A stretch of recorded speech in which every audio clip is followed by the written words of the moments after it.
Thank you very much, everybody. Oh, this is a nice crowd. Thank you.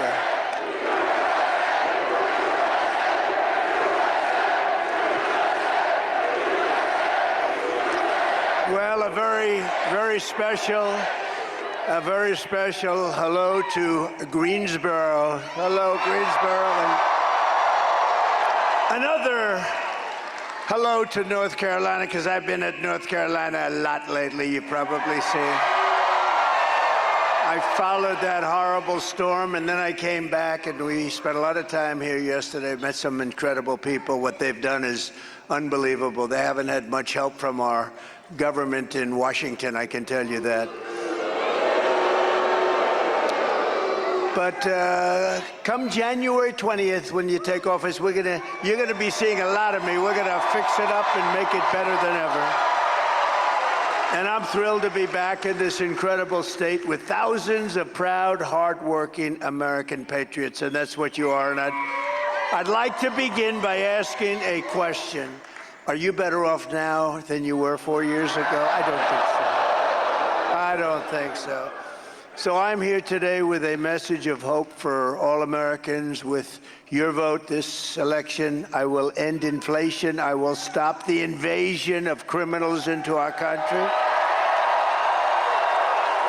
And I will bring back, as your president, the American dream. We're going to bring it back. Our country is being crippled and destroyed by Kamala Harris. But it does not have to be this way. It won't be this way for long, hopefully, what we've put up with the two of them. What we put up with the two of them, with your support on November 5th, America will be bigger, better, bolder, richer, safer, and stronger than ever before. This election is a choice between whether we will have 4 more years of incompetence, failure, and disaster, or whether we'll begin the 4 greatest years in the history of our country. We'll do something that nobody will even believe. After all of the catastrophes that she has caused, Kamala, she can't say one thing. Not one thing that she'd do differently. They said, would you do anything differently? Well, I can't really think of anything, right? No, she's terrible. We need smart people now. It's time for smart people, not time for these people. So I'm asking you to be excited about the future of our country again, and this will be America's new golden age. We're going to turn it around so fast your head will spin. We're going to stop all of this craziness.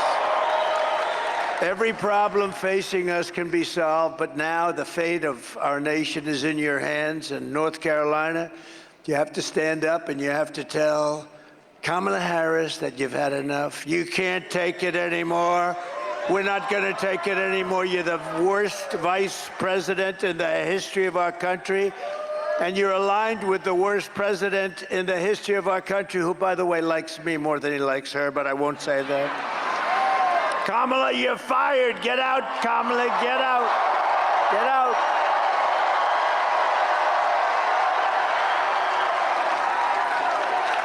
No, I think she probably does. I think he likes me slightly more. He hates me, you know? But when you think of what happened to him, think about it. He was doing okay, and then he had sort of a bad debate, and his numbers went down a little bit, and that's to be expected.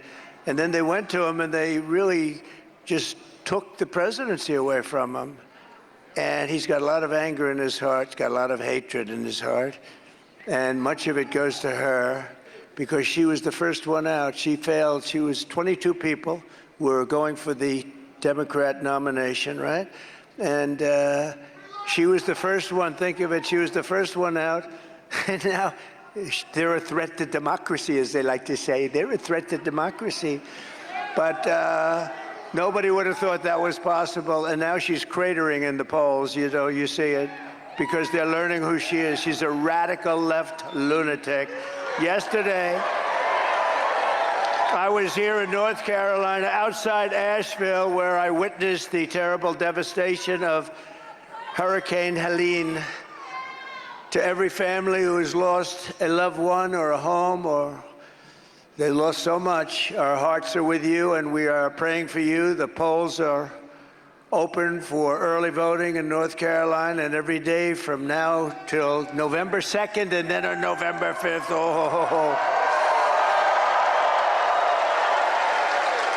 You know, if you think about it, that has a chance to be the biggest day in American history. That could be a very exciting day. It's going to be the most important election in American history. I really believe it, because our country has lost its way. We are a failing nation. I don't like saying that, but we are indeed a failing nation. What a nice crowd this is. Wow.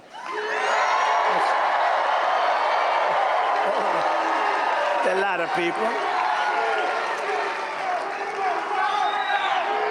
No, we don't like saying it, but it's... Thank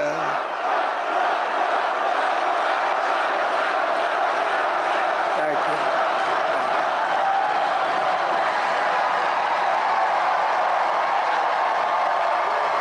Great.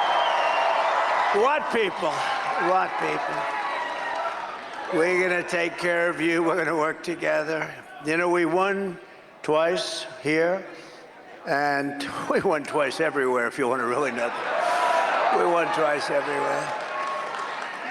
Too big to rig. We got to make it too big to rig. Everybody get out, but we're going to make it too big to rig. But if you're displaced due to the storm, you do not have to return to your home county to vote. You can request a ballot to your temporary housing location and go to TrumpVote24.com/NC for more details. You know what? The amazing thing, and the fake news is picking it up, that's a lot of fake news tonight. That's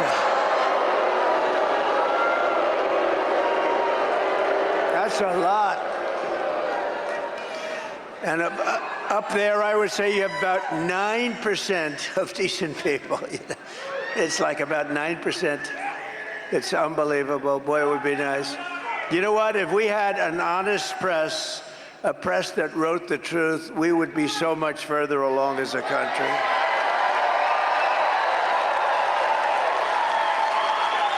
But that's a big group back there. You know where Kamala is today? They don't want to tell you. She's... No. You don't know where she is? You know where she is? She's sleeping. She took a day off. She's got no energy at all. Her speeches last for about 15 minutes. Peter knows that, by Peter. Her speeches last for about 15, 20 minutes. She's out of there. And right now, so think of this. We have 14 days to the most important election in the history of our country. It's actually only important for that. For us, it's important. For them, I don't think it's that important. I really don't think it's that important. But you know what she did?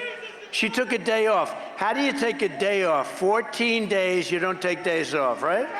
I've gone 52 days now. I got 14 more. We don't take days off. We got to win this thing. If we don't win it, our country's in big trouble. Our country's in big trouble. No, I heard it today, and she's taking another day off tomorrow, they say. What the hell? Maybe she knows something that we don't know. Do you think she knows some kind of result that we don't know about? Maybe. Maybe she knows something. I doubt it. No, she's bad news. With your help, 14 days from now, we're going to win North Carolina. We're going to defeat Kamala Harris. And we're going to make America great again. We're going to make it so great, right? This state was once the beating heart of American manufacturing. You know that. You know what happened.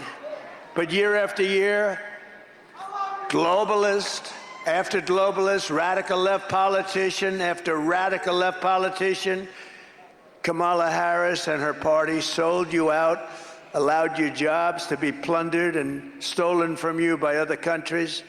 After NAFTA and China's entry into the World Trade Organization, some of the worst things that ever happened to this country, North Carolina, lost over 300,000 manufacturing jobs, like taking candy from a baby, including 60% of its furniture manufacturing jobs. You know, I used to come here to buy furniture. I'd come here. the artists you had. They were artisans. They were incredible. I'd like to see a new handle on the chair, and you'd have a guy, oh, yes, sir, ding, ding, ding, ding, ding. I mean, the most incredible talent, but stupid politicians took that away from you. Really stupid, horrible politicians. They took it away. They took it away. It went to China and lots of other places. And you heard, when I bought some furniture, the chairs would break. People would sit in the damn chairs, they'd break. I'd end up getting sued all the time. I like North Carolina much better, if that's okay. Under Kamala, the United States lost 50,000 manufacturing jobs just this year alone. I don't even mention Biden anymore. I don't know what the hell's going on there. Who do you tell? Who's running this place? You know, we're close to a nuclear war, and we don't know who the hell's running our country. Is it him? He goes, Obama's running it. Obama. That's another beauty, Obama. He did great, didn't he? He did great. If you like a divided country, he was fabulous, Obama. He was a real beauty.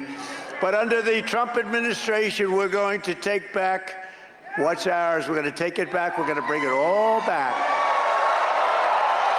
We're going to end the looting, ransacking, raping, and pillaging of North Carolina and our country, our whole country, because you're one state, but this has happened to many states. Look at what's happened in Michigan with the automobiles. I mean, they were the capital of the world for automobiles. Now they're really just hanging by a thread.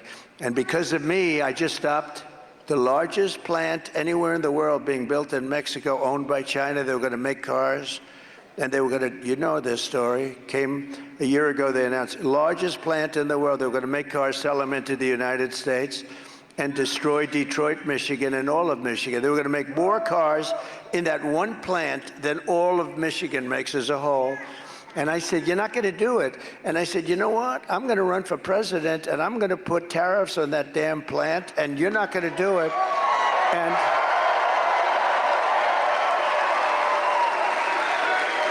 And I just heard last week they've abandoned the plant because of Trump. Because they think we're going to get elected, and they say if Trump gets elected, we're going to lose our ass, and we're not going to do it. So they decided they're not going to build the plant. But you know what?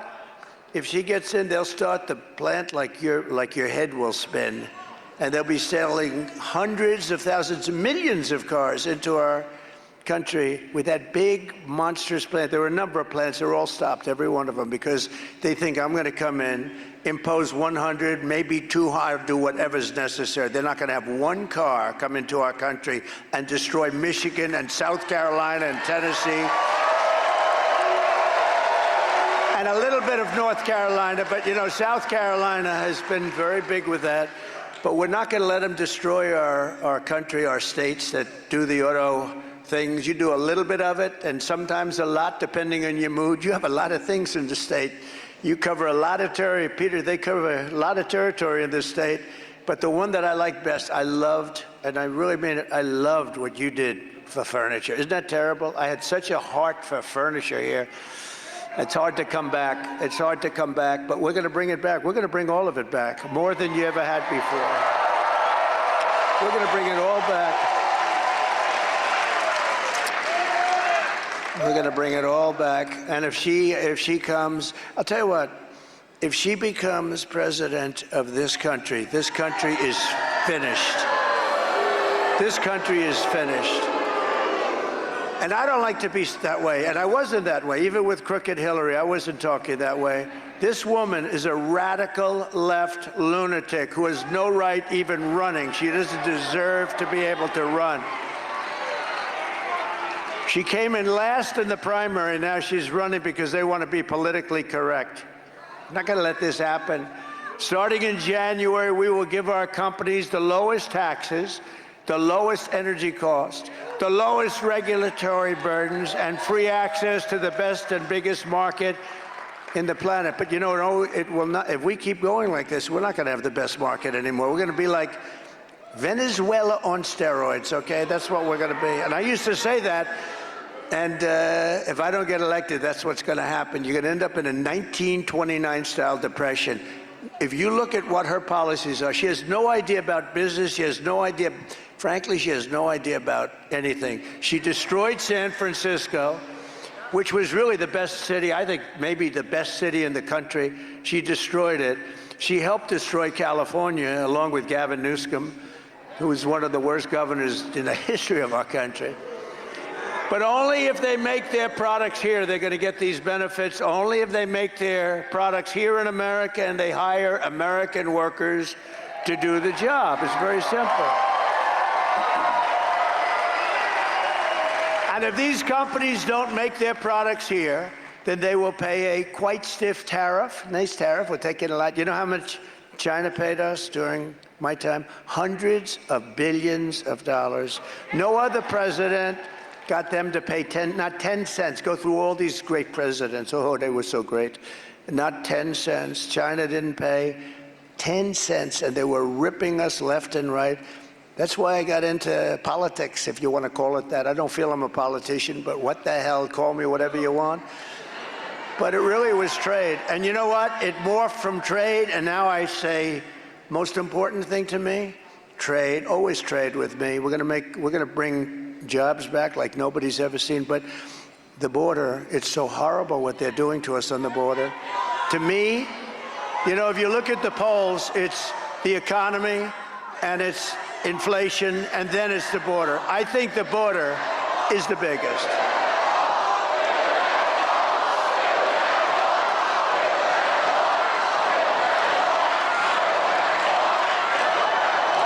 Thank you.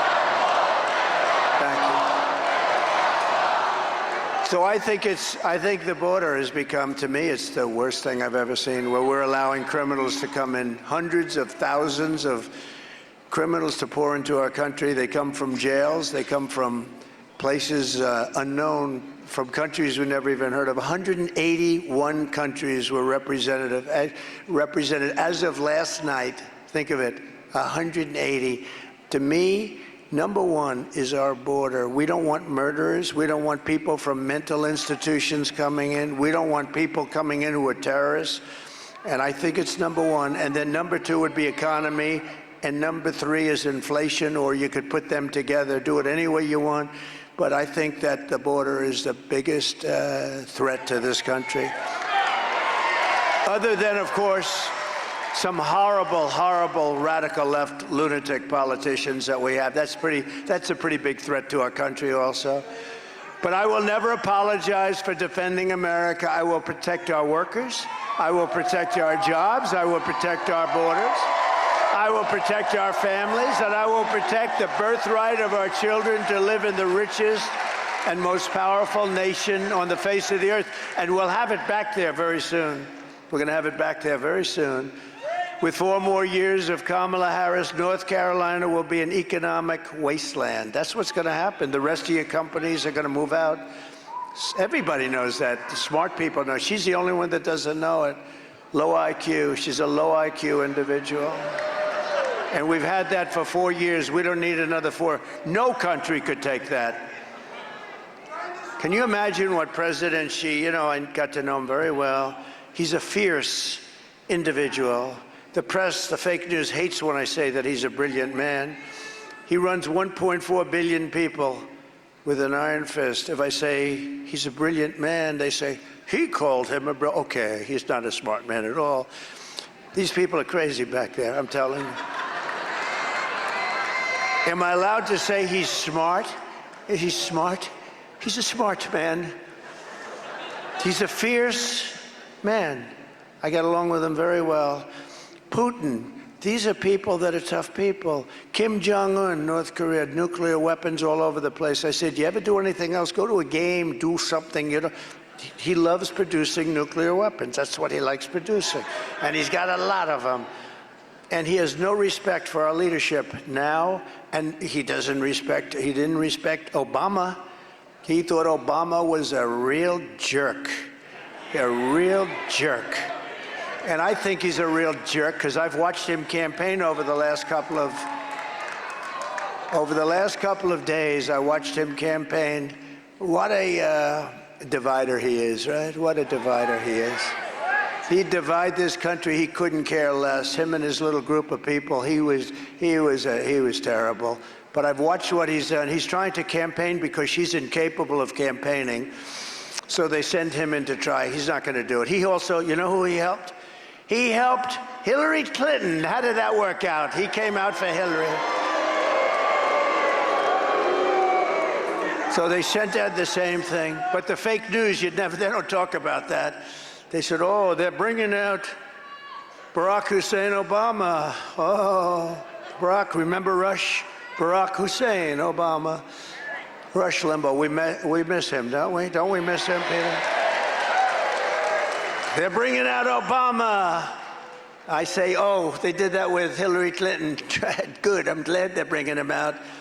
The reason they're bringing him out, because he doesn't even want to do it. I think he's exhausted. I watched him talking. I think the guy's exhausted. And I never say a guy's looking old, but he's looking a little bit older, isn't he? You know, there's nothing wrong with that, nothing wrong. But he's exhausted. He's exhausted. But you know, the reason they bring him out, and other people, they're bringing out all these other people. You know, nobody goes to their rallies. Nobody goes to. So you know what they do? They bring in so-called stars that I've never even heard of. You know, these are not stars to me. These are not stars to me. But they bring out some people. And what happens is the star comes in, they get a little bit of a crowd. They don't get crowds like this, and they have guitars. I don't, okay? I got nothing up here. And they bring them out, and they get an audience. They perform for a couple of minutes, and then they leave, and then the candidate gets up. There's nobody in the room. They got to do it the other way around, you know? Let her speak first. But they bring him out because they need help, because she cannot talk for more than 15 minutes. And when the teleprompter goes out, remember? 32 days, 32, 32.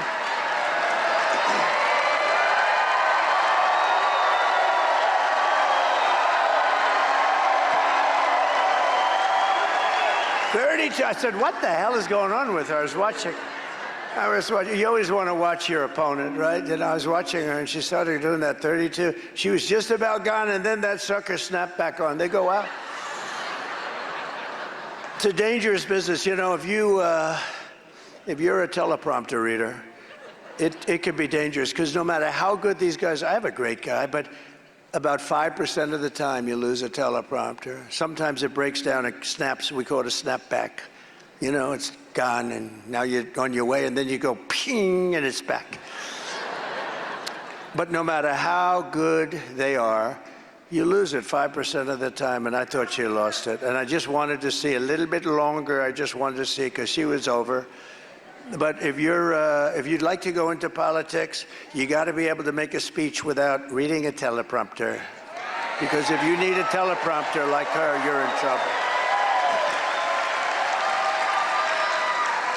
We got two of them, Biden and her. How about Biden? She'd make us, hello. And then he could never find, I don't want to hit him too hard anymore, though, because, you know, I really want to keep it this way where he likes me better than her, because I think it's nice. No, but think of it. They stole the presidency of the United States. They took it. I don't want to use the word coup. You know, nobody knows what the hell that means. It was a coup, but nobody knows. Here's simpler. They stole the presidency. They walked in, they said, you're getting out. I mean, he didn't have to do that. And then they say, he was so brave in getting out. He was so brave. It was so wonderful that he got out. He's a great American hero. They threw him out. They took him out. Crazy Nancy Pelosi. She's crazy. She did a nut job, by the way. And Schumer. I was with Schumer the other night at the big Catholic dinner. How did I do at that dinner? Good, huh? Yeah.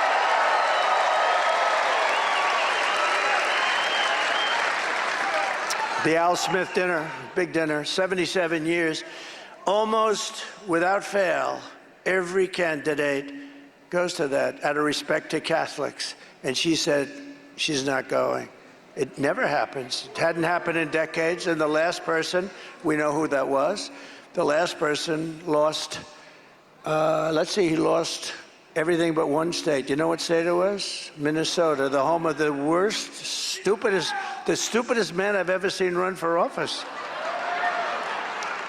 Is there something wrong with that guy? He's always bouncing.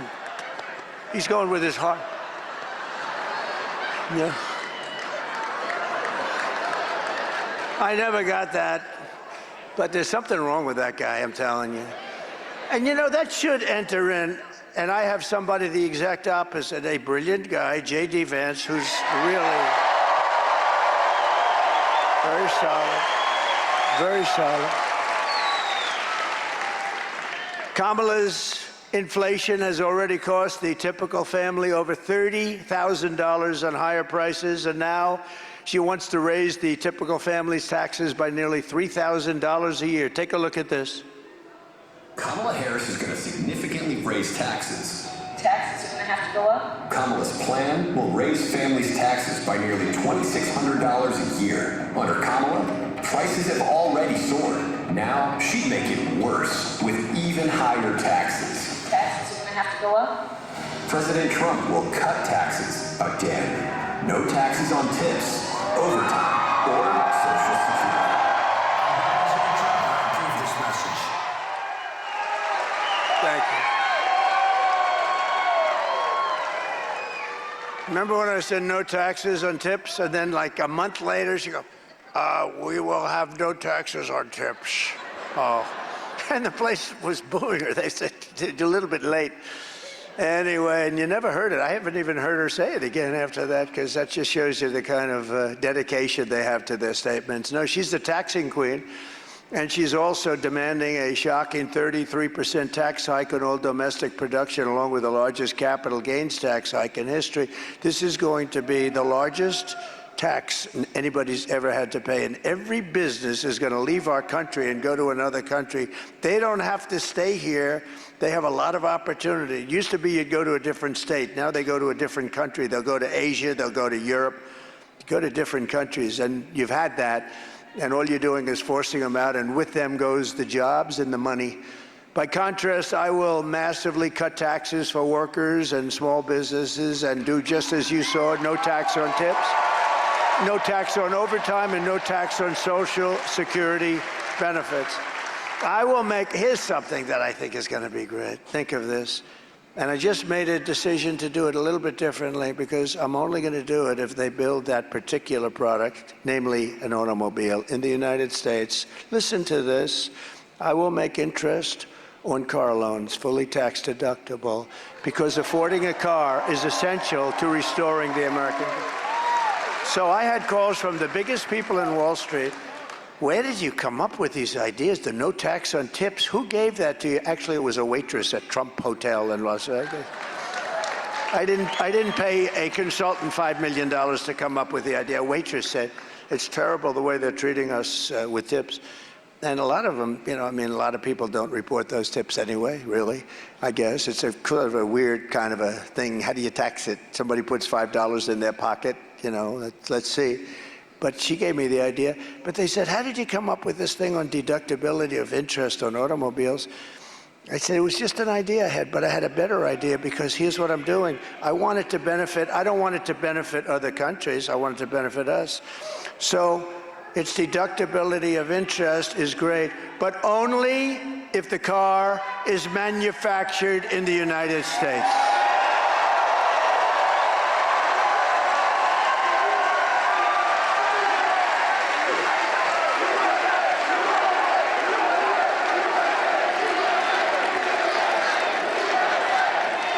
Is that a great idea? Why the hell would we give them taxes if they manufacture the car in China or Japan or lots of other places that stole our business over the years? Mexico is a very big threat. I'm telling you, it's a big threat. So we're doing that now, and I think that's going to be great for Detroit. And we're leading in Michigan, by the way, by good margin, because of the cars. Because of the brilliant mandate that next week you're going to be forced to drive all electric. Everybody's going to have an electric car.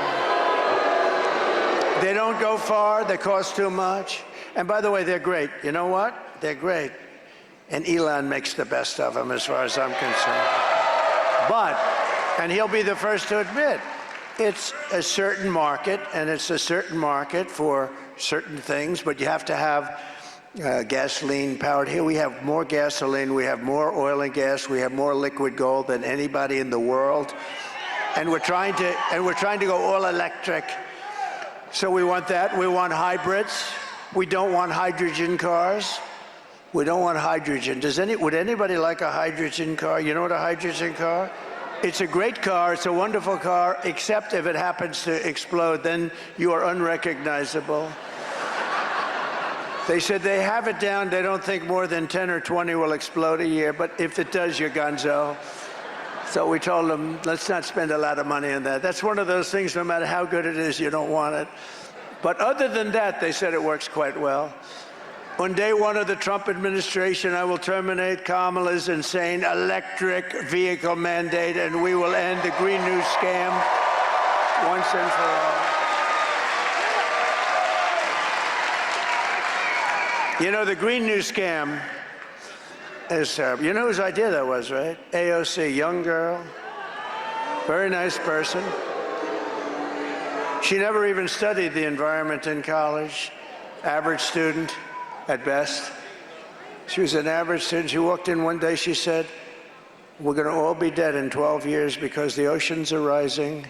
Well, it's been more than 12 years. What's going on?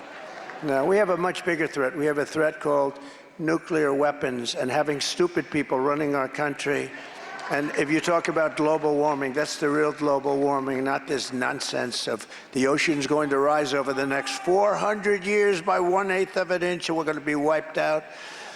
No, we have a threat right now, and we better get smart because we're very close to World War III. If you take a look at what's going on, we're very close. So we have a couple of different areas, but we'll have more than that.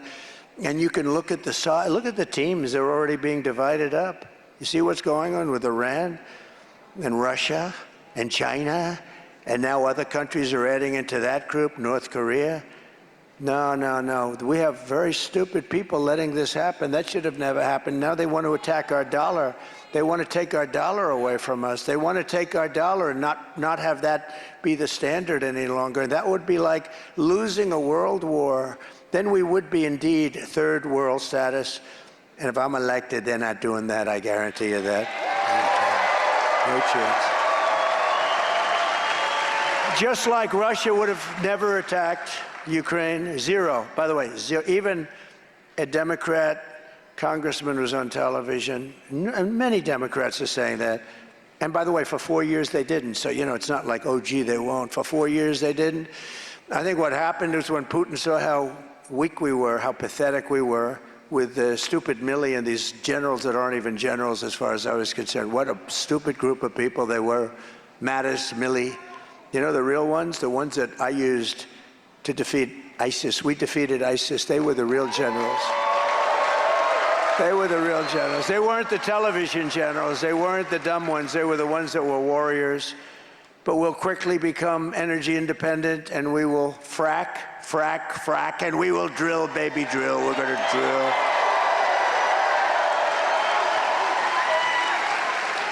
And I will cut, in 12 months from January 20th, that's the day we take office, I will cut your energy prices by 50% within 1 year. And we can do it. No other country can say, very few countries can say it, but no other country can say that. We have more liquid gold. We're going to drill. Your prices are going to come down. Then everything else is going to start coming down, too, because you're paying too much. You know what people tell me mostly? Groceries. The simple word, groceries. I say, what do you mean? The overall effect of bacon and lettuce and all of this stuff is the biggest, the worst we've ever had. We've never had anything like it. How about interest rates? When I was president, think of this, when I was president, interest was 2.2%. Now it's 10%, and you can't get any money, so it's much higher than 10%. And I have really good news, because I keep hearing people say $2.50, $2.25 a gallon. So the other day, I'm looking at some things and some statistics. So we had $1.84 a gallon. That was the real price that you had, $1.84. Compared to now, it's about $4, but it was up to $5. In California, it was $7 and $8. We were at $1.84, and everybody was happy. It was nice to drive to Washington, D.C., but the problem with Washington, D.C., is too dangerous. We're going to clean that city up, and we're going to make it greater. We're going to make it safe so you can go down, and you can see the Washington Monument. You can go see Honest Abe, and you can see Thomas Jefferson. They wanted to rip that down. Remember, they wanted to rip down Thomas Jefferson? And I said, that's not going to happen.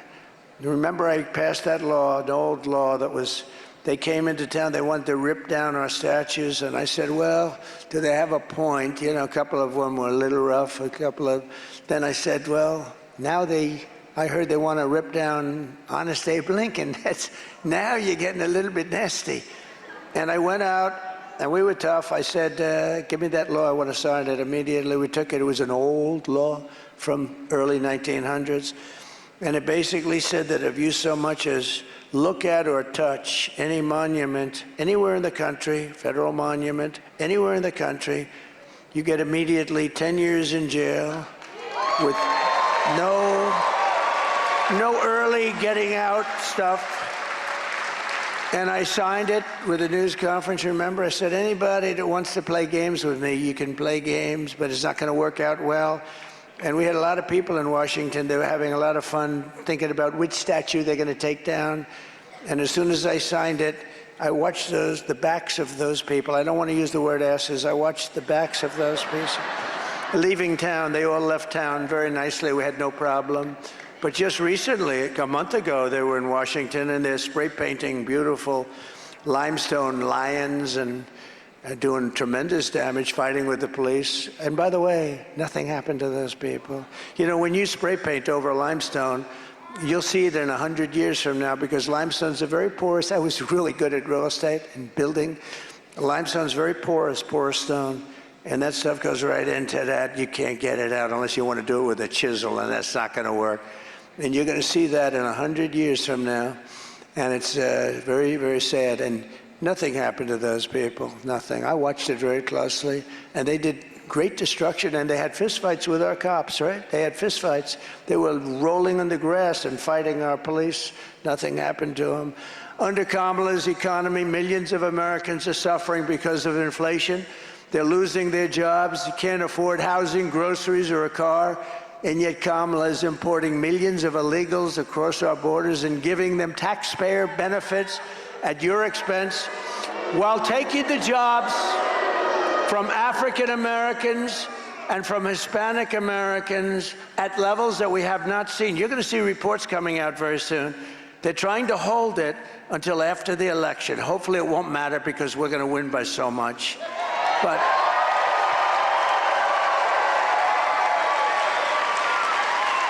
let them give you the reports of what's happening to our African-American population, our Hispanic population.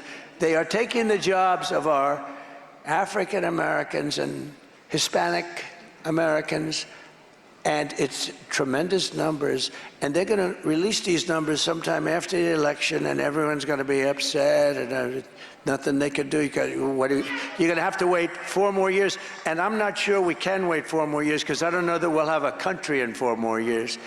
So you ought to start looking at that, to the fake news media. Show them what's happening to the black population and to the Hispanic population with these people that are coming into our country illegally. You are witnessing the economic oppression of Americans to reward and enrich illegal aliens. It's just like, you know, they come into hotels, and they stay in hotels, in luxury hotels, paid for by the government, and they walk past our veterans who are sleeping on the street right in front of that hotel. But all of that stops 2 weeks from tonight. It all stops.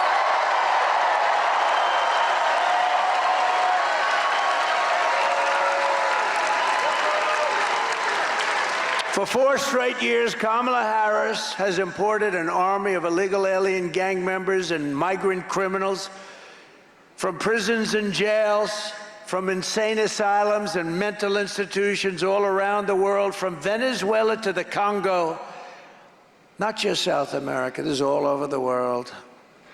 We're the dumping ground for the whole world to put their criminals into. And she has resettled them into your communities to prey upon innocent Americans, and that's what they're doing. You just take a look at what's going on in Colorado, take a look at what's going on there. They're taking over. They're in the real estate business like I am. The only difference is I go out and borrow nice money from a bank. They do it with guns. You see what's going on in Aurora? But it's not just Aurora, it's hundreds of communities. They don't want to talk about it because they don't want to destroy the reputation of the community, and they better start talking about it because they won't have a community. When I win on November 5th, the migrant invasion ends and the restoration of our country begins. It's going to begin.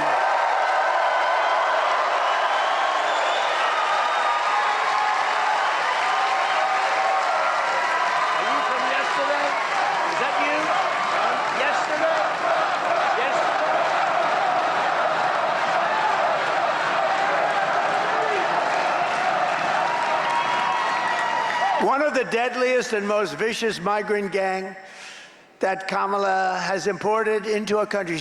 Let them just come in. Remember, she's a stupid person. Open borders. Open borders. As soon as I saw it, I said, well, wait a minute. I know the world. I know many of the leaders of the world, other than the ones that were changed, not that many.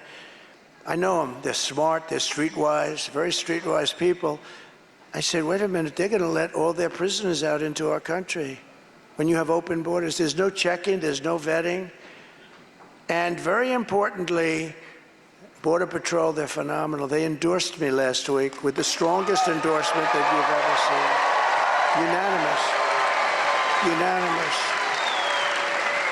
And in the endorsement, they said she is so bad, there's never been anybody bad. That by itself should cause her. Thousands of people voted for me, unanimous endorsement of the Border Patrol, because we had the safest border. Bring down my favorite chart. I love this chart. I sleep with this chart. I kiss this chart every night. I love it. I love this chart. Isn't that a beautiful? Every night I roll it up and I kiss it. Because I wouldn't be here right now without that chart. I look to my right, bing. I said, what the hell happened? But look at that arrow in the bottom. That's when I left office. That's the day I left office right there. That's the lowest we've ever had. This was done by Border Patrol, by the way. And look what happened after I left. There was an explosion, like one of Elon's rocket ships. Look at that. How good is Elon, by the way? Is he great? You know, here's a guy.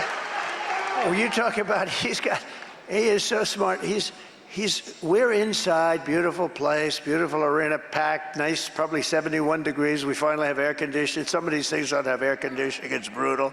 Congratulations to the people who own this place, whoever the hell owns it. We appreciate the air conditioning. But it's like 71 degrees. It's beautiful. Elon is right now in Pennsylvania politicking because he thinks this is the most important election in history, and he says we won't have a country. How cool is that?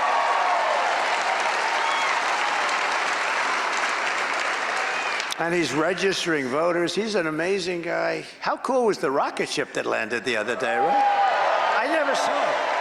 I told the story, I don't want to, if you heard it, just turn off your ears for a second. I'm talking to a very important guy, and I have the no sound on the television muted. And I'm looking at the television, talking to this guy, very important, but quite boring, to be honest with you. I hope he doesn't watch me say this, because he'll be able to figure out who it is. But anyway, I said, wait a minute, would you hold on, please, just for a second? Because I'm looking at the screen. I'm seeing this 20-story, huge tube pouring down and fire's pouring out of it. And it used to be white, but the heat is thousands of degrees coming down. They say thousands and thousands, so it's been beat up in that trip down. And I see this massive tube is coming down, and the fire's burning, and it's exploding all over the place. I said, oh my, this is terrible. It's going to crash. What the hell is it? I wasn't even sure. Maybe it was a movie. But I'm looking, it's the news. And I see it, and then all of a sudden, It's going to hit the gantry, and boom, a flame comes out of the left and pushes it over like it was nothing. I say, what the hell? And then, these two giant arms, boom, they envelop it like a beautiful, I won't say it. I get myself into too much trouble. When I say that stuff, it's so great. I'd like to, but I'm not going to, because I'm going to be politically correct if you don't mind. You know what Elon says? Like two giant chopsticks. See, wouldn't I be better off if I said that? Wouldn't that, Mr. Wall? This guy is the greatest guy. Stand up. I love this guy. Comes to so many of these. And he's a very successful guy, but he likes these rallies. He's had a lot of them. We have the ladies from North Carolina here, too. Would you stand up? I call them the beautiful ladies from North Carolina, and you're not allowed to call ladies beautiful anymore. It's the end of your political career. If you say, aren't they beautiful, that's the end of your political career, but who cares? You are beautiful. Thank you very much, everybody. Thank you. They've come to, what number is this, like 230 or 240 or something? And they're happily married, because I've met their husbands. Their husbands are really nice. I don't know how the hell they put up with this stuff. But at least here we're in North Carolina. How long a trip was this? Pretty short, right? Well, that's a long time, 2.5 hours. That's like short compared to Texas, California. Thank you very much. It's a great honor. It's always nice to see them. They're always so brightly dressed. They got plenty of cash, you know. They're so brightly and beautifully dressed all the time and coiffed. They're beautifully coiffed. Thank you very much. Great honor. Thank you. And we have our front row jacks. We have our front row Jacks and Joes. Thank you very much. What happened? You're not in the front row. Whoa. These must be very powerful people in the front. Look at these people. Who are these people? They kept the wall back there. Wow. We got to figure this out. That young man must be a very powerful guy. But we appreciate it. We've had a lot of rallies, and we're going to have our biggest of all at Madison Square Garden.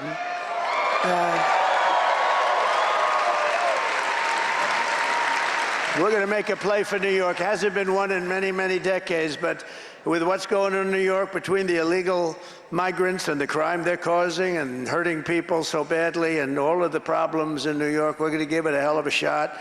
So we took Madison Square Garden. We filled it up. Think of this, sold out in 3 hours.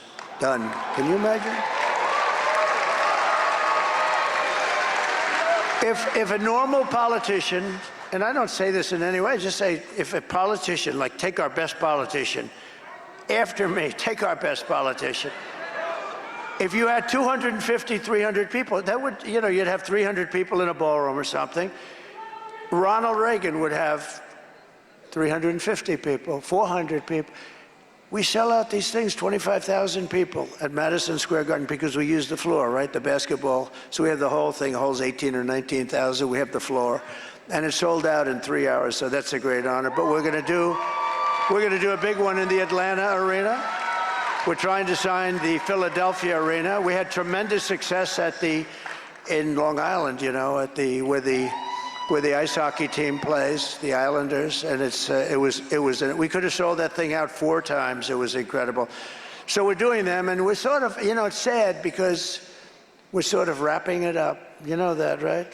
We've been doing this now for a long time. We had 2 unbelievable elections. We had 2,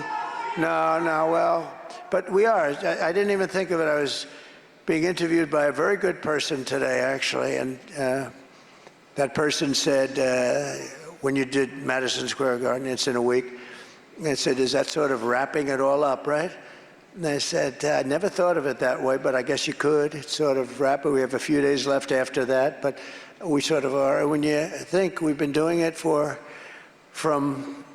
2015, and now we're where we are.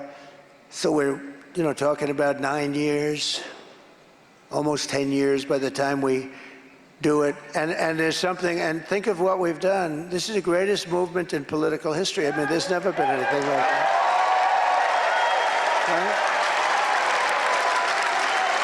The greatest movement in political history. And I know, oh, look, there's Uncle Sam back there. Look at that guy. He shook my hand. This guy's got the hardest handshake. My hand is still recovering from his handshake. Uncle, how are you? And I have no idea who he is, I promise you. Somebody says, oh, do you pay these people? I don't pay them. I don't pay the wall. I don't pay Uncle Sam. But they're incredible patriots. And you know what? They're very smart people. They're incredible people. But this is like a football game to some. You know, they come in, these guys, they're accountants. They head accounting firms, law firms, and they got the name of some football player in the back. I don't know if I could do that. Well, maybe Lawrence Taylor. He's my friend. I'll come in with a Lawrence Taylor. These are all guys. We have a lot of endorsements from athletes, that I can tell you. But thank you, Uncle Sam. But you know, it's sort of interesting. I never thought of it. It's sort of we're wrapping it up. We're wrapping up something that has been incredible. There's never been anything like this. The rallies, the size of them, the enthusiasm. And we have more enthusiasm now than we did for 2016 or 2020. But we really started in 2015, you know, about a year before, a little less than a year before. We started in 2015, and it's been really amazing. It's been great. It's been great to be with you, and now we want to close it out with a beautiful bang, and we want to straighten out the country, and we're going to thank you, darling. I pray for you too. Thank you. Yeah.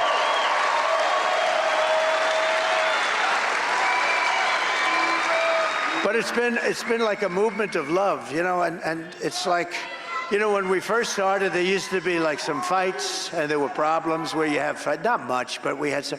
It's been, and I don't want to jinx it by saying, but it's been like love. It's been like amazing. It is, and you know what? The people back there, when I say things, if I'm a little bit off, they'll go headlines. And I don't mean to be a little bit off, but this is the single greatest political movement in the history of our country. There's never been anything like that.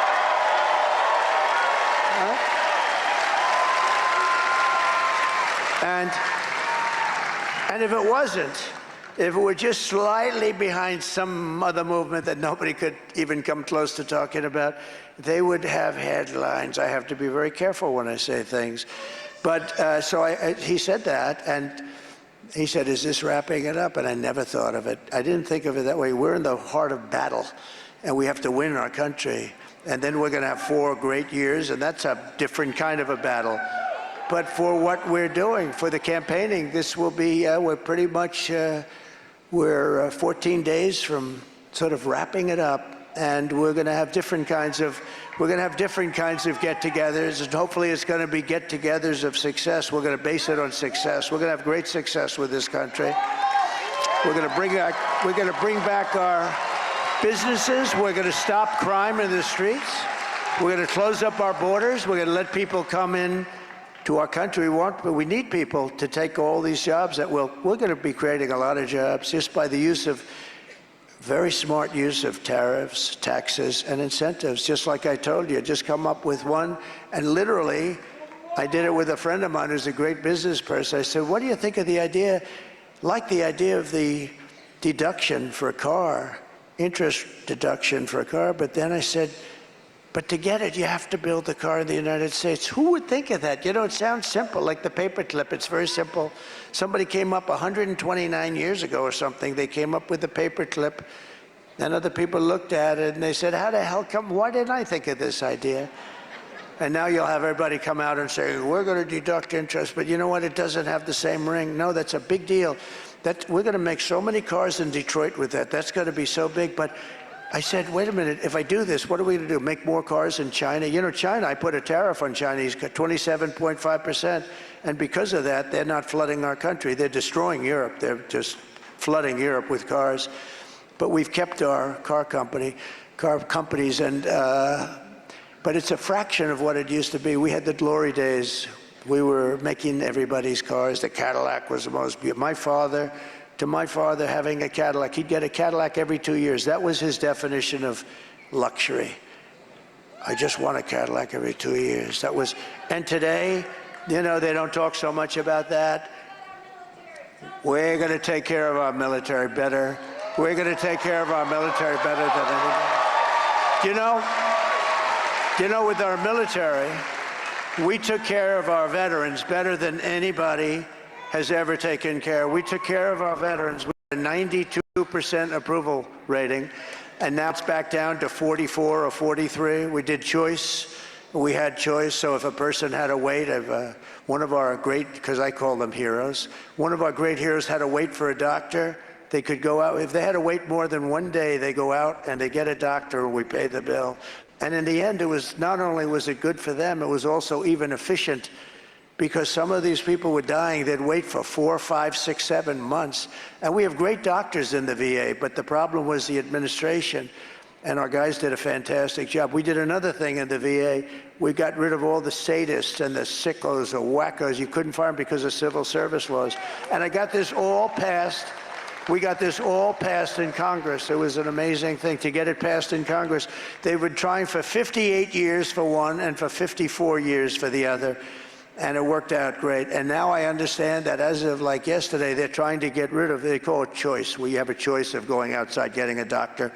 And I understand that they're trying to end that program. They don't like that program, that this group of people that have no idea what they're doing don't like it, so they'll go back to waiting. But we'll get it back. We'll get it back so fast your head will spin. They want to end it. They don't like it for some reason. I don't know why, but they don't like it. People were getting instant care, and it wasn't very expensive when you take into the fact that, and just take a look at this. You have a guy, he gets sicker, sicker, sicker, sicker, then he becomes terminally ill, and they have to take care. In the end, I think it's probably cost effective, but I don't even care about the cost in that case. We take care of our people. Who would want to wait months to get, in some cases, a simple pill or a simple shot? And it was a terrible thing, but we had a 92% approval rating, the highest ever. The people that I had there did a fantastic job. We're going to bring it all back. We're going to bring it back fast.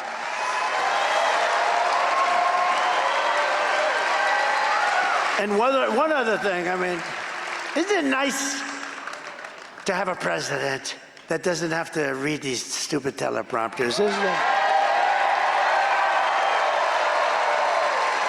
it? Sort of interesting. I haven't looked at him in the last 15 minutes. You know, it's like interesting, but it's, I just do what we have to do. But you know, we did another program, Right to Try. It's the greatest thing.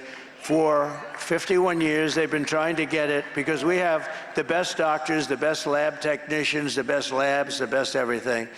And nobody could get it done. We would have something that really looked good for a certain disease or problem.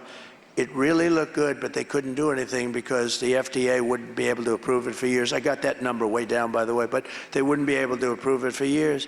And what would happen was terrible. They would go to Asia, they'd go to Europe, they'd go all over, if they had money. Most of them didn't have money. They'd go home and they'd die. They'd die. So I said, we got to do something about this. And they've been trying for 50 years. They couldn't get it done because the doctors didn't want it because of the liability. The insurance companies certainly didn't want it. The labs didn't want it. Nobody wanted it, but nobody, everybody, they knew it was good, but they didn't want it. I got everybody into a room and I said, listen, we're going to sign an agreement. There's not going to be any liability to anybody. If somebody's terminally ill, they're going to sign a document that they're not going to sue the insurance company, they're not their family, they're not going to sue anybody, they're not going to sue the doctor, the lab, they're not going to sue anybody. Everything's going to be fine, and we're going to try it and see how it works. It's been so successful. We have saved thousands and thousands of lives with this new medicine. It's a new age. I call it new age medicine. But we've saved thousands of people. People don't write about it. It's called Right to Try. A lot of people know. I hope nobody needs it, to be honest with you. But you know, it's been so. I don't have about it. They don't want to write about it, and if they don't, that's okay. The fact is that thousands of people have been saved. Their lives have been saved, and many were terminal, and now they're actually okay. They're not even terminal. It's not like they have to even go. It literally cured. And even the doctors now and the medical, you know, the medical companies, the labs, they're really happy they did it, because when you can cure somebody when they're that sick, it really shows it worked. It sort of worked out the opposite. It really shows that it works. So Right to Try, it's been a great thing, and we're honored to have done it. One of the deadliest and most vicious migrant gangs that Kamala has imported into our country, the savage, Venezuelan prison gang. They form in the Venezuelan prisons. It's called Tren de Aragua. That's taking over apartment complexes and unleashing a violent terror spree in our country. Let's take a look. Take a look at this. Open borders, deadly consequences. Border crisis. Record-high crossings are putting a strain on cities across America. It is a full-blown invasion. Armed Venezuelan gang members storming an apartment complex in Aurora, Colorado. When people talk about migrant crime, this is what they're talking about. Biden and Harris had created a program to bring them in under humanitarian parole. I am in favor of saying that we're not going to treat people who are undocumented across the border as criminals. More than 13,000 illegal immigrants convicted of murder have been released into the United States. My 20-year-old daughter, Kayla Hamilton, was murdered in her own room. Kayla's murderer was apprehended by Border Patrol crossing illegally into the U.S. Kayla's murderer had been improperly released into the United States. Abolish ICE. Yeah, we need to probably think about starting from scratch. An Afghan national is in custody today after being accused of plotting an election day terrorist attack. The suspect entered the U.S. on a special immigrant visa. More than a dozen people suspected of being Tren de Aragua gang members right here in San Antonio. The gang members had been terrorizing the apartment complex. New details in the murder of Laken Riley. The illegal immigrant suspect, who cops say committed the heinous murder, is a Venezuelan national. And was paroled and released into the country by the Biden administration. Two men investigators say are in the country illegally from Venezuela are charged with capital murder in the death of Jocelyn Nungaray. Court documents suggest a group of men arrested for beating and robbing a Dallas woman last month are members of a Venezuelan street gang. Manuel Hernandez was booked by Colleyville police just 2 days earlier and released the day before the robbery. That's what's happening. These are the people we're letting in. And you remember where she was saying that they don't commit crimes like our people. Really? These are worse than anybody. They make our criminals look like they're nice people. These are rough, horrible people. They could not be allowed to stay in our country. The United States is now an occupied country, in effect. But on November 5th, 2024, we will have a thing called Liberation Day. We're going to have Liberation Day. In the last year alone, over 70,000 illegal aliens from China have crossed our border. You know about that. Many of them military-aged men, 70,000 in a year. 70,000, that's getting to be Army territory. And that's the equivalent of over 14 brigades or 5 Army divisions of Chinese illegals that have penetrated our country. Again, these are military-aged, mostly men, almost all men. Isn't that wonderful? Isn't that nice? Under borders, Harris, she has no idea. The woman doesn't have a clue. Again, she's sleeping now while I'm working my ass off. Under borders, Harris, there have been at least 2 million gotaways. That's gotaways. They come through and nobody knows where the hell they're from. And that's, by the way, nobody has any idea. The number, if they think it's 2 million, it's probably 5 times that amount. 2 million gotaways from all over the world who charged the border and disappeared into the United States. They could be living right next to you in North Carolina, lovely house, little cabin right next to you. More than the entire active duty force of the United States military. This is the kind of numbers we're talking about, and they're rough. They're rough people. Who would have allowed this to happen? Who would have allowed this to happen? The only good thing coming from this crime against our country is if you happen to be the person that's running against the idiots that allowed it to take place. That's me. I'm running against them. It's good to run against it, but I'd rather not be running against it, and I'd rather not have it happen. Immediately upon taking the oath of office, I will launch the largest deportation program in American history. We have no idea. We have no choice. It's not sustainable. I will rescue every town across America that's been invaded and conquered. They're conquering. They are conquering towns. And these fools, these stupid people back there, the media, they're going to say, oh, he used the word conquer. You know, the governor of Colorado, he's a radical left Democrat. He's petrified he doesn't know what to do. And we will put these vicious and bloodthirsty criminals in a jail, or kick them the hell out of our country as fast as we can. And to expedite removals of Tren de Aragua and other savage gangs, I will invoke the Alien Enemies Act of 1798. Think of that. 1790, you know why? That's when we had real politicians, real people that knew what to do, not these weak, woke fools. So I have to go back to 1798, can you believe it? But it's a strong one. Think of it, Alien Enemies Act of 1798, and they used it to target and dismantle every migrant criminal network operating on American soil to make our people safe. And if they come back into our country, it's an automatic 10 years in jail with no possibility of parole.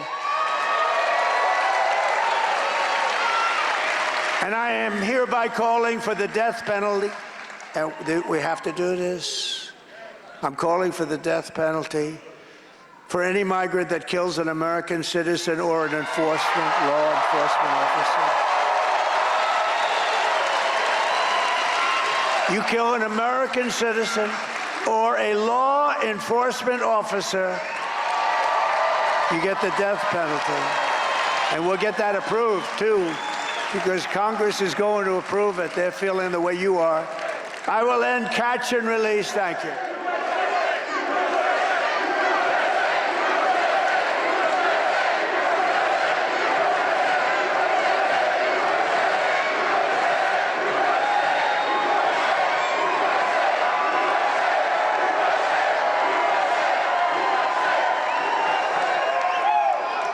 To ask this man in the black, are you the man that I met yesterday or not?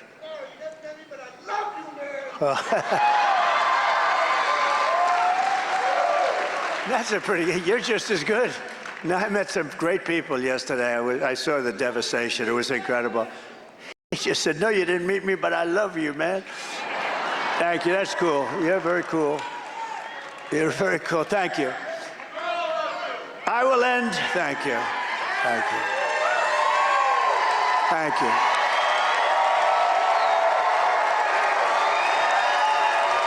Thank you. I will end all migrant flights. You know, they fly in by plane. They come in. You know, we only learned that like less than a year ago. They said, we're going to start closing up the border a little bit. Well, all they have to do, she could walk into the White House, say, wake Biden up. I want him to sign something. And all he has to do is say, close the border. He doesn't need a bill. The bill was so horrible. You know, he says, Donald Trump called the Senate, said, don't pass it. It's wonderful. I wish I could do that, okay? Not that easy. But the truth is, I had nothing to do with it. And I would be proud to do it because it was such a bad bill. But he doesn't need a bill. I didn't have a bill. I closed the border. I had the safest border. You see it. I had the safest border in the history of our country. We now have the worst border in the history of the world, maybe in the history of the world. And again, it's the number one thing to campaign on. I mean, I think the inflation is horrible, the economy, everything. We have a lot of bad things. The number, when you see those killers, those guys that have military-style weapons, I mean, people are saying, where the hell do people coming out of Venezuela, young thugs that are tough as hell, by the way, where do they get this equipment? But I think it's the number one thing, and we're going to have it fixed. You know, I fixed it in 2016. I fixed it. I did it so good I couldn't talk about it for the next election. My people said, sir, they don't want to hear about the border. I said, what do you mean you don't want to hear? I did such a great job. I fixed it. We had the best border. But that border was 5% of what it is now. That border was bad. It was really bad, but it wasn't very tough for me to fix. That border was nothing compared to the mess you have now. We don't have a border. And I built hundreds of miles of wall. I built much more than I said I was going to build. Then we added 200, and they didn't want to put up the slats. And you know what they did? Many of them were sold for 5 cents on the dollar. It's just so sold. I will outlaw sanctuary cities immediately, and I will ban all welfare and federal benefits for illegals. We are running against the most radical, most incompetent, most unfit vice president running for president. Can you believe it? in the history of our country. She's totally unfit for office. No one respects her. No one trusts her. No one takes her seriously. And something is clearly wrong with her. Something is wrong with her. Something's wrong with her, and something's wrong with this vice president. He is off. She can't put two sentences together. How about 60 Minutes? Was that the greatest? You know, we're probably going to sue him just for the hell of it. Listen. 60 Minutes, she interviews. She was so bad. She gave an answer. This never happened to me. Why does it happen? She gave an answer that was so bad that they changed it. They took it out, threw it out. They didn't like edit a little bit, take a word out. No. They took the entire, it was a long, stupid, she didn't know where the hell she was going. Does she drink? Is she on drugs? I don't know. I have no idea. She writes 60 Minutes, you know, big 60 Minutes CBS. You know, they have to be licensed by the federal government. They should take their license away. What they did, CBS, and they're all bad. How about David Muir? How bad is he? I said, crime is going up. And he said, no, it's not. It's going down. I said, it's going up. He said, crime is going down. Next question. The next day, they released the numbers. Crime's up 45% in our country. I don't watch him anymore. Pretty boy, little pretty boy he is. So they think it. She gives this horrible answer. They take every word of it and they throw it away and they insert another answer. That's called election interference and it's called fraud. And they should have their life. And you know, all the other guys back there are sticking up for them. You know why? Because they do the same thing probably. They don't do it for me. You know what they do with me? They make my answer worse. They write. No, they take out, like if I give, because I do the weave. You know the weave? I'll tell a story and I'll go from here being, it's actually genius, I have to say. And fair and smart people say it's total genius. But they say, oh, he wandered. I didn't wander. Wander is when you don't get back to the same point. No, I give the wave. They don't do anything for me. What they do with me is I give a beautiful paragraph, and they'll take some of the primary sentences out. And that's terrible to do. But that you can sort of get away with. You know, I can even understand it. They want to make it a little shorter. They want a little more time. You know, they don't pay anything for their license. They have a license that's worth billions of dollars. They don't pay anything. Neither does NBC Fake News. And ABC Fake News is really one of the worst, I will tell you. ABC, but this is CBS. They don't pay for, they use our airwaves. They don't pay anything. And then you hear that 60 Minutes, which is a news show, it's under their news division. So they're not allowed. This isn't an entertainment show. But they took the sentence, not the sentence, they took a whole paragraph, big paragraph, just word after word.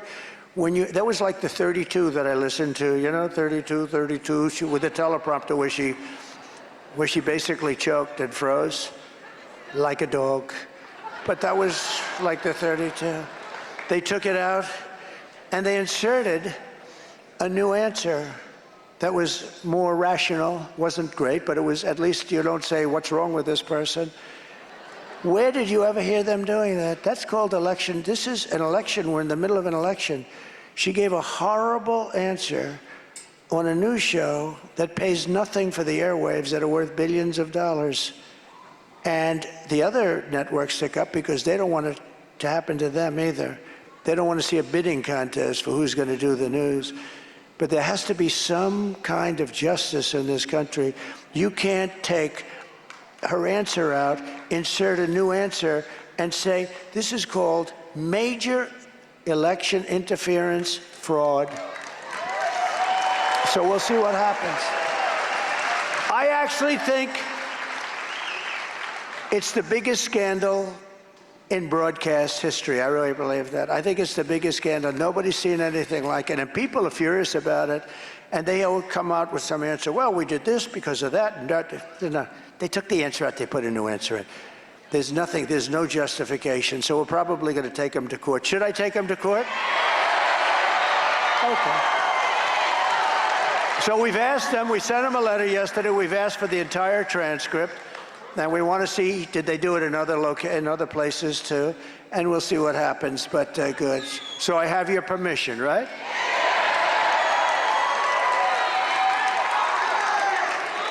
Who would think of these things? I mean, who would think? And it was a mistake. They made a mistake. That's how everybody found them. They made a mistake. They put out the original answer. Somehow somebody saw the original answer, said, that's not the answer she gave. And when they went back, they feel it was, they found out it was a fraud. It was a fraud on the American public, and they should pay a big price for it.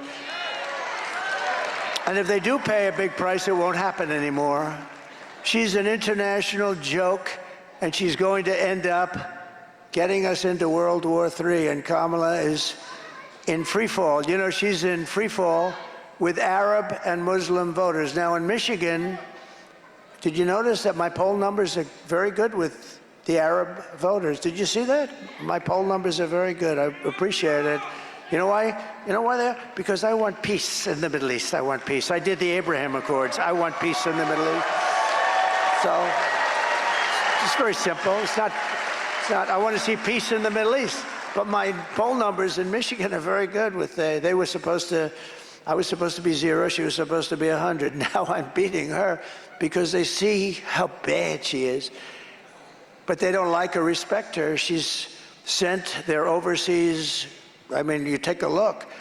She's sent their jobs overseas. She's brought in crime to the cities. She's taken in all of this tremendous fire. She's okay with it that took place in the Middle East. But you ask yourself, why would Muslims support Lion Kamala Harris when she embraces Muslim-hating and very dumb person Liz Cheney, a dumb person, who, by the way, lost for Congress in the biggest margin in the history of politics. She lost by almost 40 points.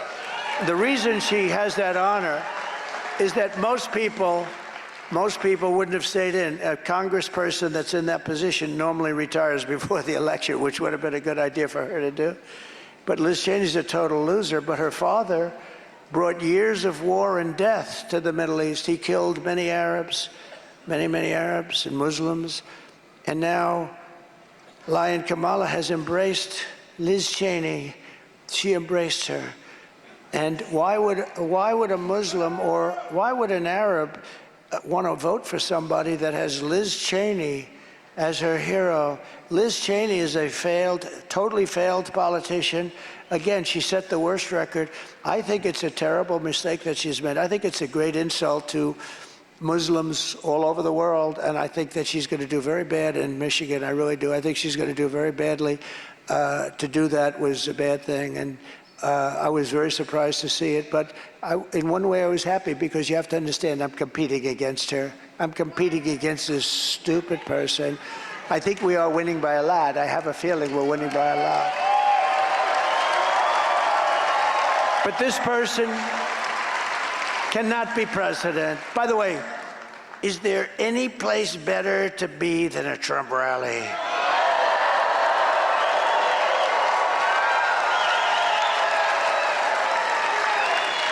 And don't get used to this, because it's only going to go on for another 2 weeks, isn't it? It's really something.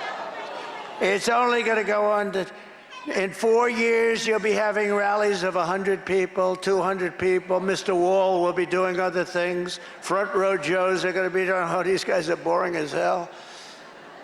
We got two more weeks together with our big, we had 101,000 people in Butler. Think of that. We had 107,000 people in New Jersey. We're making a move for New Jersey, too. And 2 weeks ago in California, we had 109,000 people. So don't get too used to this. What are you going to do, Mr. Walz, when you come to a rally and there's like 150 people? What are you going to do?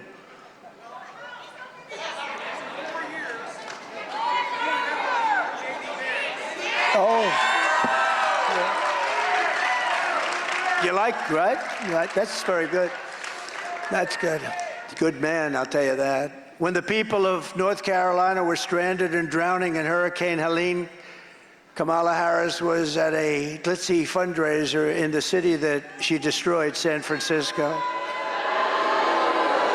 She spent the last 4 years taking your money to provide shelter and benefits to illegal aliens, but when North Carolina needed help, Kamala Harris was nowhere to be found.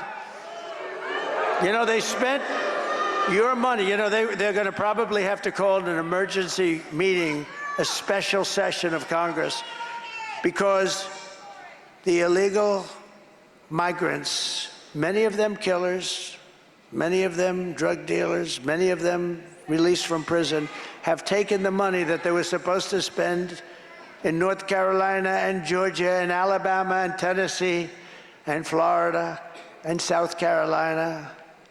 The money was supposed to be spent in those states, and they don't have the money now. They don't have the money because they've spent hundreds, think of it, hundreds of millions of dollars they've spent flying migrants into states all over the country and letting them go through your porous wall. Kamala Harris does not have the compassion, the smarts, or the strength to be president of the United States. She can't do the job. She's not mentally or physically able to do the job.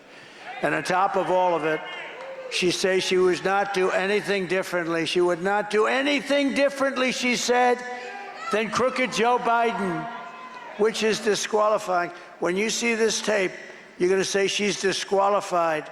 He's the worst president. 85% wrong direction. What would you do differently? Well, I can't think of anything now. Let's take a look. Would you have done something differently than President Biden during the past 4 years? There is not a thing that comes to mind. I stood there on the tarmac watching you check your watch. The chaotic and deadly U.S. evacuation from Afghanistan stunned Americans and the world and cost the lives of 13 U.S. soldiers. Would you have done something differently? There is not a thing that comes to mind. More than 13,000 illegal immigrants convicted of murder have been caught at the border and then released into the United States. An Afghan national is in custody today after being accused of plotting an election day terrorist attack. The suspect entered the U.S. on a special immigrant visa. Bringing you details of the murder of Georgia nursing student Laken Riley. The illegal immigrant suspect, who cops say committed the heinous murder, is a Venezuelan national who crossed the unsecured southern border back in 2022. 2 men investigators say are in the country illegally from Venezuela are charged with capital murder and the death of Jocelyn Nungaray. A fifth illegal immigrant accused of attacking 2 New York City police officers over the weekend showed no remorse or regret. Would you have done something differently? There is not a thing that comes to mind. Only 18% say the economy is in excellent or good condition. U.S. inflation has hit a new 40-year high, increasing by 9.1% over the financial year. The cost of homes have spiked. Home buyers need to earn 80% more than they did in 2020 to afford a house. Were you the last person in the room? Yes.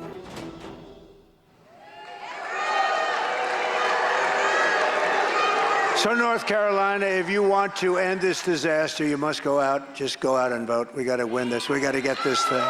We're pleased to be joined tonight by some really great people, and one of them I'm very proud of. He's done a great job as your senator, Ted Budd. Where is Ted? Ted. Thank you, Ted. You're doing a great job. He's doing a great job. Proud of you, Ted. Really good. Congresswoman Virginia Fox, a warrior. Thank you, Virginia. Thank you. Congressman Dan Bishop. Thank you, Dan. Thank you. Thank you, Dan. A man who's been really fantastic. All I know is they had more people show up in the last 4 days than in 2016 or 2020. And many of these people lost their homes. They lost everything. And we had more people. We set a record. Can you believe that? That shows enthusiasm. That shows North Carolina GOP Chair Jason Simmons. Thank you, Jason. Great job. How are we doing, Jason? We're going to win the state big, I hope? 3 times in a row, right? Jason's great. A great friend of mine and really a friend of my boy, Don, Addison McDowell. He's going to do a fantastic job. Thank you, Addison. Oh, you're looking better and better. Look at you. Looks like a real congressman. He's going to be fantastic. Somebody that I've got a lot of respect for. I have for a long time. From the day I met him, I respected him. He was a very successful businessman. He was a great senator. He's a very special guy. David Perdue. David? Thank you. Thank you, David. Thanks. One of the biggest and best developers around, a man who's made a lot of money, and he's very generous, including with North Carolina. He writes a check for everything. He's just a great person, a very generous man. Steve Witkoff. Steve, thank you for the help. Thank you. And Peter Navarro, I hope you heard from him. This guy is great. They say threat to democracy. They're a threat to democracy. Nobody would have done what they did to him. Nobody would have done what they did to Peter Navarro. He fought for our country so hard. I was witness to it for 4 years. That guy fought harder than anybody I know. And then they did what they did to him. They're a bunch of bad people. They weaponized the Justice Department. They weaponized the FBI. And I've had more investigations than any human being, including Alphonse Capone, the meanest, Scarface. I've been investigated more than Alphonse Capone. They even raided my house, little place on the beach called Mar-a-Lago. No, but think of it, they raided my house. Can you believe this is the scum that we have to deal with? This is the scum. What they did to him and other of our friends and friends of the people in this room, it's a disgrace. And Peter, you're going to go down as a hero. You watch. Thank you. And we also have former Democrat Congresswoman and 2020 Democratic presidential candidate, a woman that everybody loves. I watched her years ago where she just had so much common sense. You know, we're the party of common sense. I like to say it because it's true. Like, we don't want men playing in women's sports. We want to have borders. We want to have fair elections. You know, little things like that, common sense, right? But she's here tonight, and I'm going to just ask her to come up and say a couple of words. Tulsi Gabbard.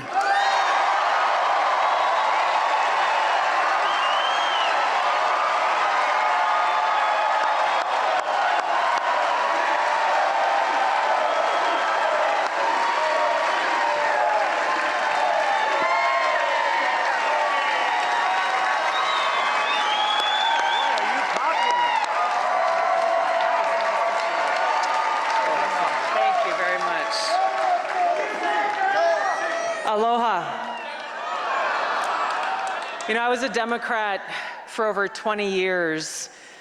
Today's Democrat, thank you. Today's Democrat Party is completely unrecognizable, which points to the clear choice that we have in this election today.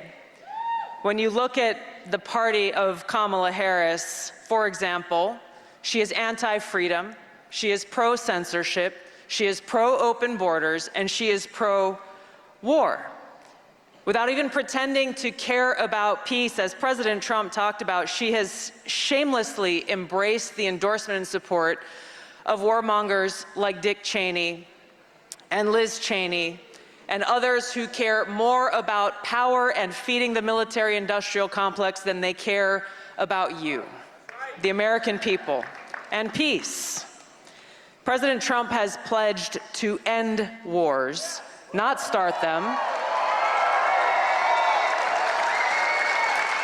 And this is why, in the eyes of the Kamala Harris-Dick Cheney Democrat Party, they will do everything possible to try to destroy him.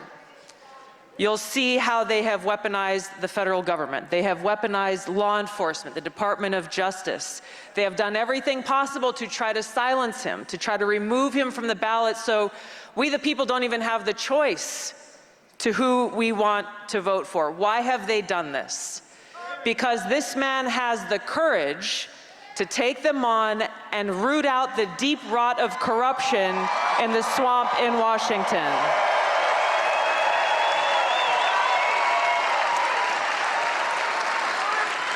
Now, voters have made their voices heard loud and clear, not once, not twice, but 3 times in the last 3 presidential elections, nominating this man to be the Republican nominee for president because of his commitment to these fundamental American principles of freedom and peace and prosperity.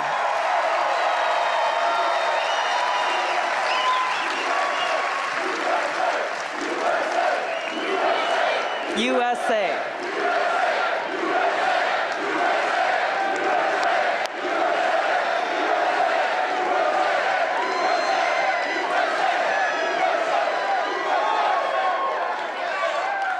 Now, to those of you here or those watching at home who are independent-minded people like myself, who love our country and are committed to the Constitution and to freedom, the Democrat Party has no home for people like us.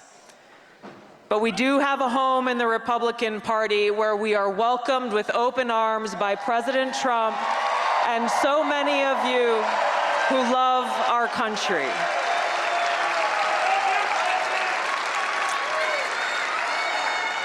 And it is because of my love for our country, and specifically because of the leadership that President Trump has brought to transform the Republican Party and bring it back to the party of the people and the party of peace, that I'm proud to stand here with you today, President Trump, and announce that I'm joining the Republican Party.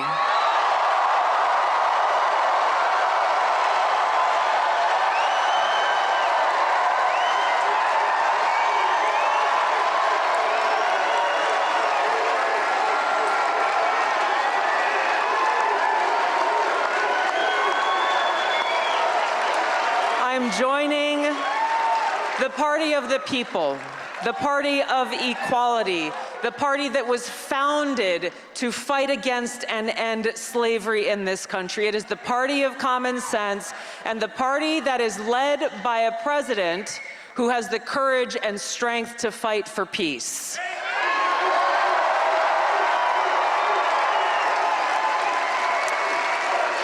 So, as we stand here today, we have 14 days until the most historic election of our lives. And my message to my fellow Americans, regardless of your political affiliation, now is the time for us to stand together to save our country. There is nothing less than that that's on the line. A vote for President Trump is a vote for a big open tent party that welcomes people from all backgrounds and all walks of life. A vote for President Trump is a vote to express our deep love for our country and our appreciation for our God-given rights and freedoms enshrined in the Constitution. A vote for President Trump is a vote for secure borders and safe communities, and a vote for President Trump is a vote for peace here in America and around the world.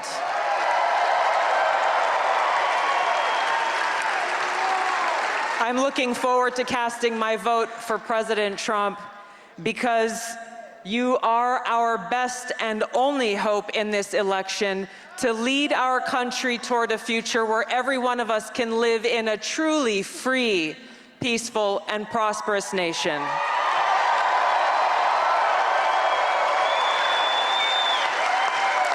Every single vote will count. This is our opportunity to vote for freedom, to vote for peace, to vote for America, and vote for President Trump to go back to the White House and make America great again. Thank you so much.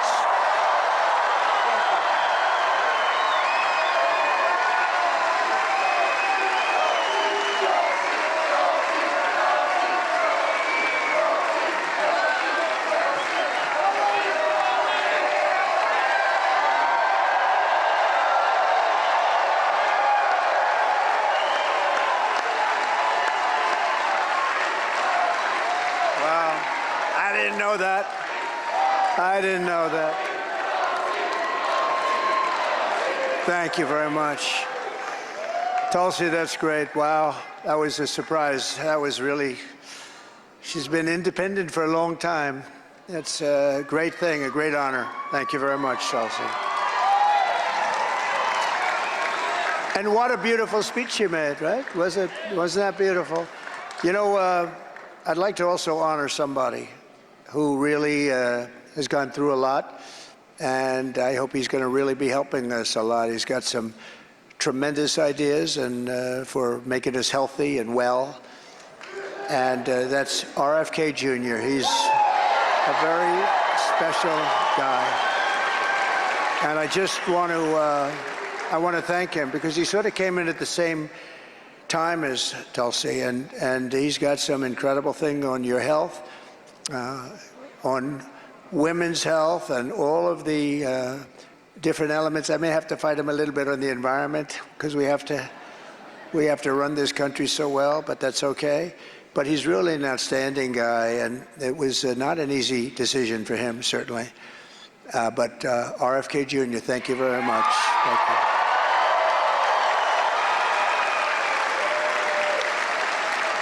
Thank you. Thank you very much. So here are the facts on Kamala, just in wrapping it up. Oh, you thought he was here? No, he was. I was wondering. I said, no, he is here in spirit, I can guarantee you he's here. And I'll bring him to the next one, but you won't be here.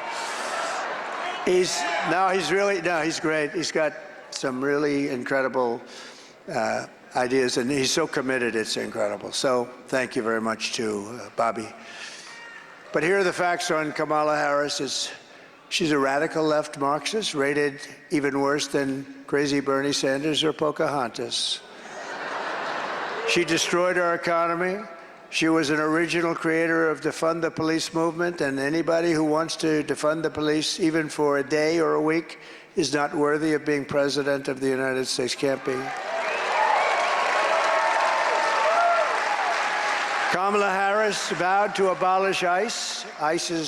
These are great, powerful people, strong people, because that's their job. They have to get some of the worst gang members and drug dealers and everything else out of our country. I know a lot of great, tough people right here, but they don't want that job. But she wants to get rid of them. She wants to take them out. We're not taking them out. We're going to make them bigger and stronger because we have a lot of work to do in cleaning up our country and making our country safe. She vowed repeatedly to ban fracking as California Attorney General. You know this. As California Attorney General, she redefined child sex trafficking, assault with a deadly weapon, and rape of an unconscious person as a totally nonviolent crime. Think of that. And she pledged, now she's so far left, she pledged to confiscate your guns and endorsed a total ban on handgun ownership. You know as soon as that comes up, she will literally guaranteed confiscate your guns. And she even called for free sex changes for illegal aliens in detention, all at taxpayer expense. And as you know, we had a little trip to McDonald's a couple of days ago.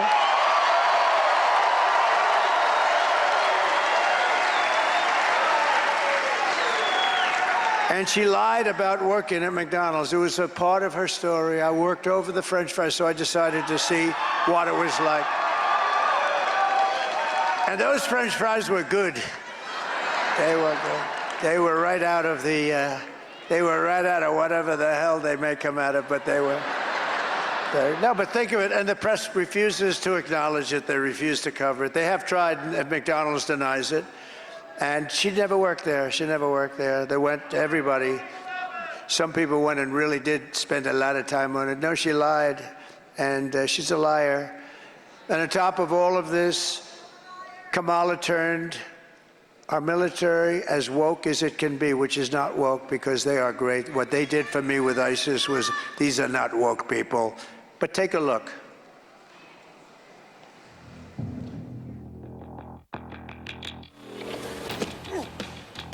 You little scumbag! I got your name. I got your ass!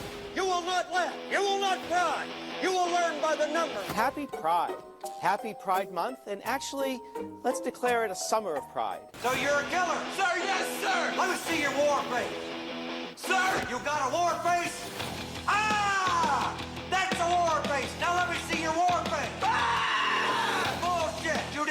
fist me. Let me see your real war face. I hear it and I know I know you wanna take. You will be a weapon. You will be a minister of death, praying for war.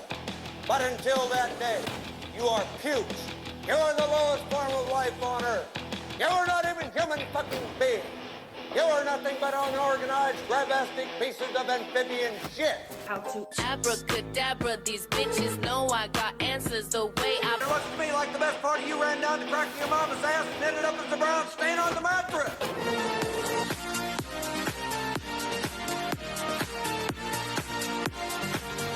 I love working for Uncle Sam. I love working for Uncle Sam. Let me know just who I am. Let me know just who I am. 1, 2, 3, 4, United States Marine Corps. 1, 2, 3, 4, United States Marine Corps. Thank you. You got to remember, we won 2 world wars. We won a lot of things. Well, most recently, we did defeat ISIS, and they said that couldn't be done. It was going to take 5 years. It took 4 weeks. We have a great military, and they're not woke. Some of the stupid people up top are woke, but they're not woke. You couldn't make them woke if you tried. You couldn't make them. You could put them in what's called a woke cage for 2 years, and they'd come out fighting, believe me. So in conclusion, with your vote this November, we are going to fire Kamala Harris, and we are going to save America. With your support, we will cut your taxes, end inflation, slash your prices, raise your wages, and bring thousands of factories back to America and back to North Carolina. They're coming back. We will build American, we will buy American, and we will hire American again. I will end the war in Ukraine very quickly. I will stop the chaos in the Middle East, and I will prevent World War III from happening. We're so close. The biggest risk is this number of months before January 20th.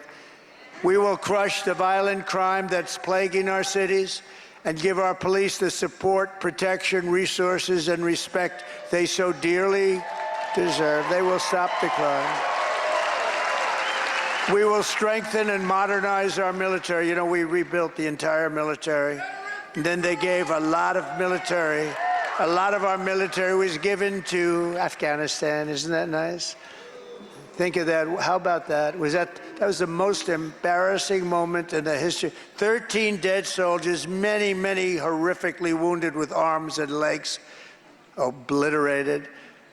They gave billions of dollars of equipment. They didn't take Bagram, the air base. They should have kept Bagram. It's an hour away from where China makes its nuclear missiles. Isn't that nice? They didn't take it. And we left people behind. We left Americans behind. They moved the military out first. A child. You know, I had one of the rallies, and I had this little 5 or 6 year old boy in the front row, and I called him up to the stage. His mother was horrified, you know, I understand it. But he was up here, little kid, and I said, I gave him the facts in about 2 minutes. I said, would you move the military out first or last? I'd move the military out last, sir. These stupid people move the military out first, and you know, I didn't lose one soldier. In 18 months, I had a talk with Abdul, who is the head of the Taliban. Abdul, still there, he's still the head.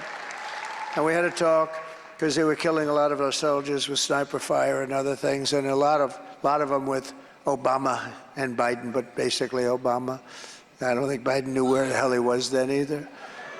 So they were killing our soldiers, and I told them, I don't have to get into the conversation. For 18 months, we didn't lose one soldier.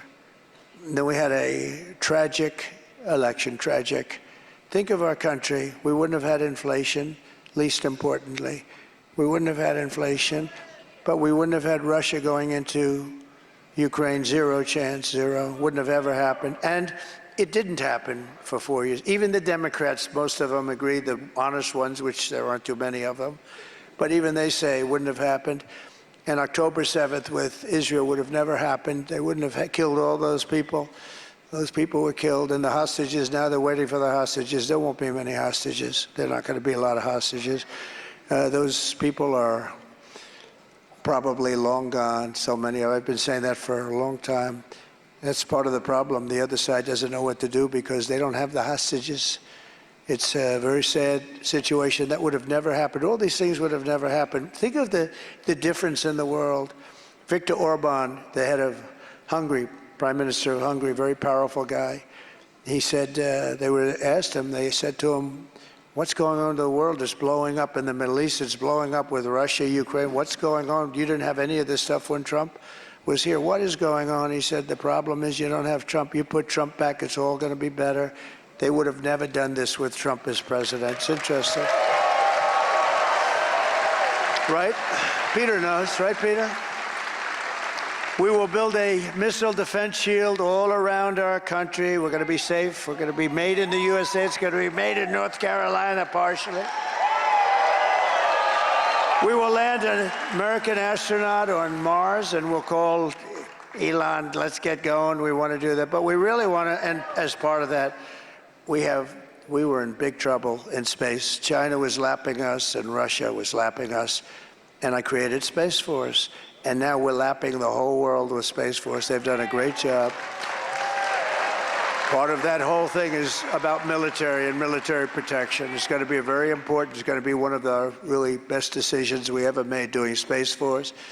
We will rebuild our cities, including our capital in Washington, D.C., making them safe, clean, and beautiful again. We will teach our children to love our country, to honor our history, and to always respect our great American flag.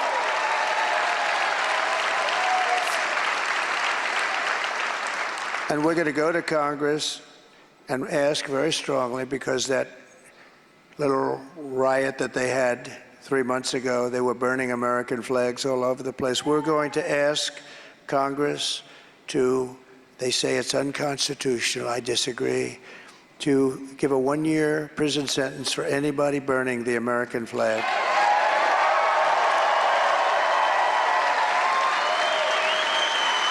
Early on. That's right.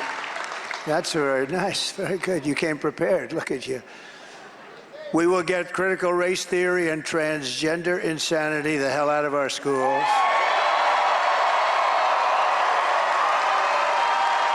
And we will keep men out of women's sports. I will defend religious liberty. I will restore free speech, and I will defend the right to keep and bear arms, our Second Amendment.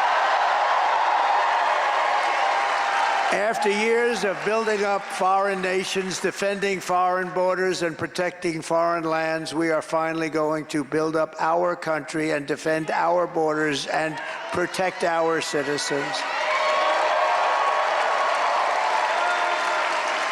And we will stop illegal immigration once and for all, and it will be stopped.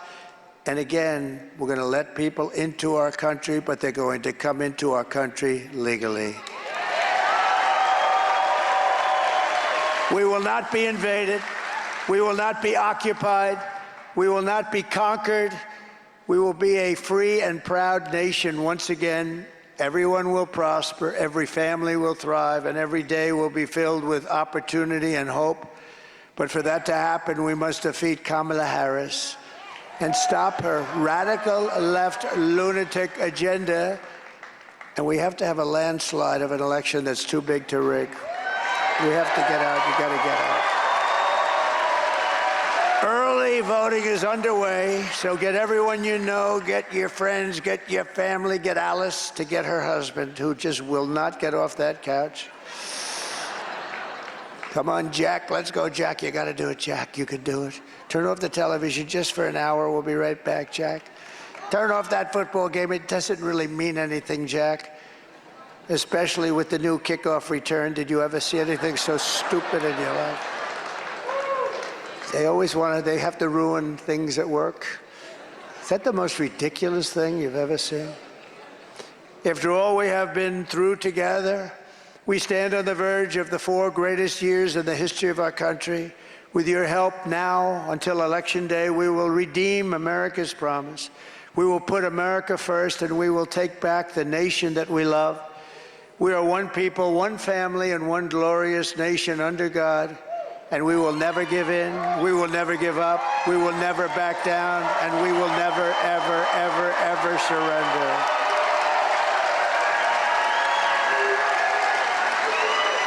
Together, we will fight, fight, fight, and win, win, win.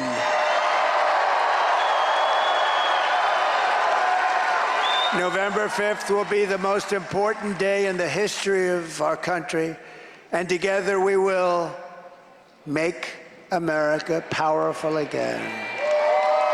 Make America wealthy again. Make America healthy again. Come on, Bobby. Bobby's gonna do it. Bobby, let's go, Bobby. You're gonna make us healthy, Bobby. We will make America strong again. We will make America proud again. We will make America safe again. And we will make America great again. Thank you very much, everybody. Thank you. God bless you.